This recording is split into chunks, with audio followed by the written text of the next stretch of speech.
माँ का सम्मान यह अपनी जिंदगी से ज्यादा वैल्यू के साथ आप समझिए। मैं इस देश में कभी माँ को बांझ, कभी सती, कभी विधवा, कभी किसी न किसी दकियानुसी पर्व के कारण सहने की प्रवृत्ति, खाली पैर नंगे पैर माही चले, घला माही उठाए, हर तरह के आडंबर कर्मकांड के बीच माँ को, बहनों को, बेटियों को हमेशा से उन्हें यह एहसास कराना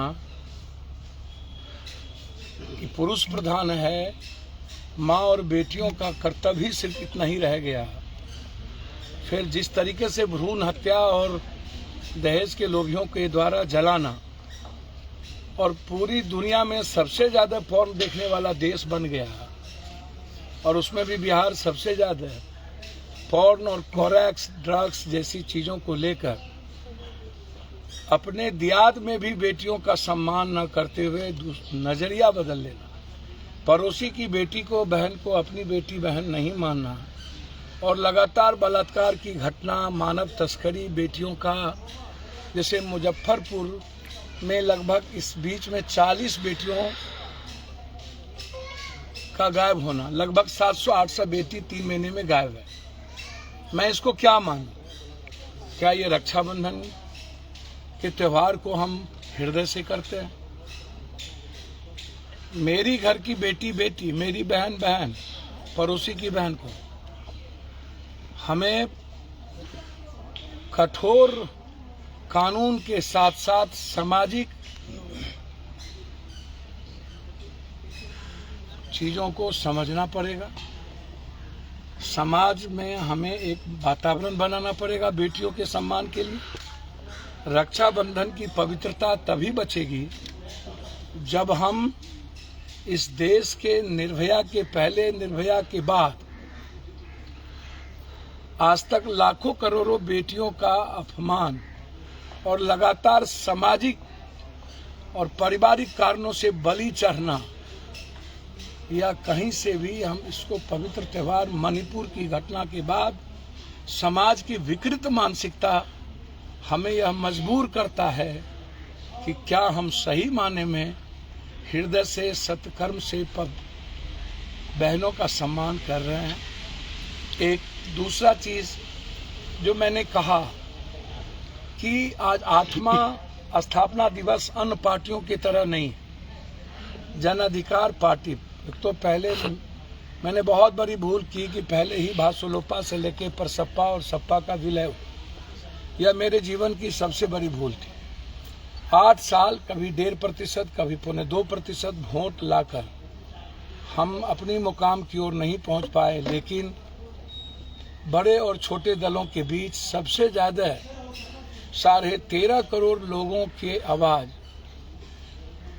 उसकी परछाई की तरह उसके साथ खड़ा रहना, हर तरह के संकट, दुख, हर तरह के सामाजिक क्राइसिस के बीच, जब कभी नेचुरल मानवीय आपदा आई हो या नेचुरल आपदा आया हो, हमेशा पार्टी के एक एक साथी और वर्कर सड़कों पर लाठी खाया है।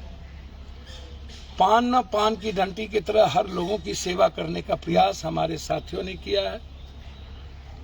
हम आज संघर्ष दिवस के रूप में न्याय, मदद और सेवा के रूप में इस 8वें साल को मना रहे हैं। लगातार कभी कटिहार गोलीकांड, कभी डालमिया नगर के इतिहास को बचाना, उस चमन को बचाने के लिए सड़कों पर, मुजफ्फरपुर में बेटी और माफियाओं के खिलाफ लगातार सड़कों पर, मोतिहारी में, फिर कल समस्तीपुर, लगातार कोरोना से लेके बाढ़ और हर घटना में जिस तरीके से पार्टी ने आम आदमी की आवाज के साथ अपने कर्तव्यों के पथ पर ईमानदारी के साथ चला।